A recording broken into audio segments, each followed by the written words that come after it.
Earlier this year, I wasn't kidding when I said that Justice Society teaming up on TV was a dream come true. It's not quite the Justice League, but it's close, and we're getting them in the movies, and hopefully that'll be good.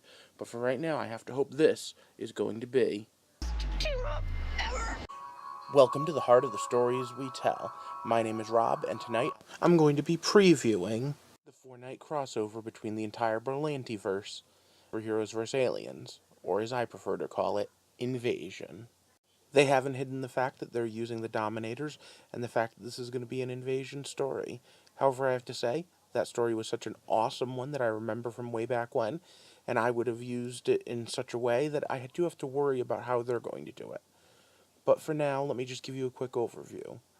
The Dominators are a psychic race that are capable of controlling others. They have an entire army of other super-powered aliens. Things like Daxmites and Thangardians and Khons, and I don't expect to see any of those in this. In fact, I wouldn't be surprised if I don't even recognize the Dominators in this.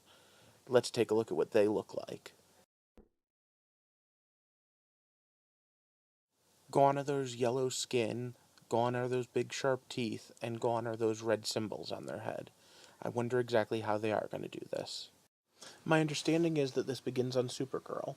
Now, this kind of weirds me out because Supergirl is the one that doesn't take place on the same Earth.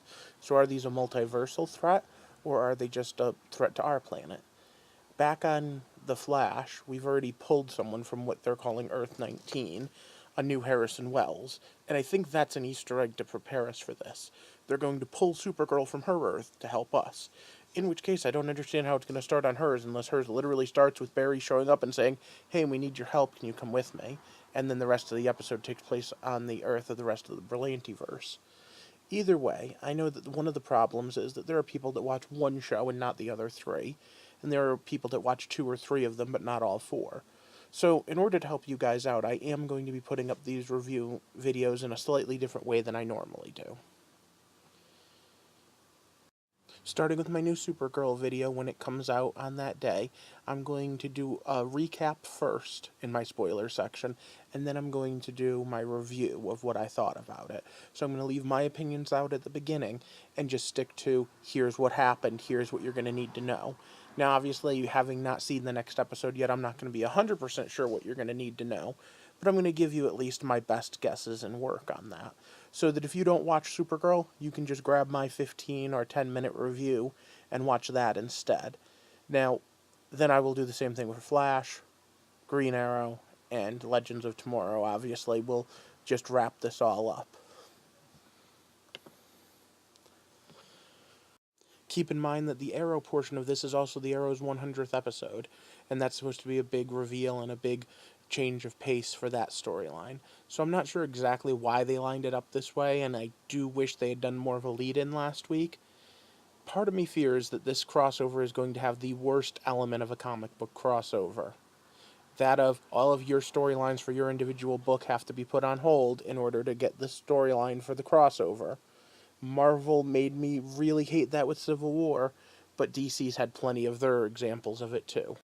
After the crossover, I'm also going to be doing each of their individually final episodes for the mid-season break, and when I do that, I'm going to give them a rating of what I think overall, and do a special, hey, this is what I think's going on overall in each of those stories.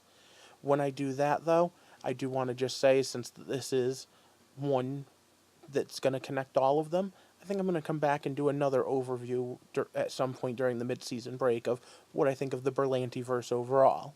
Since I'm talking about that, though, I want to talk about its newest member. Like they did with Vixen last year, they're doing the Ray cartoon series.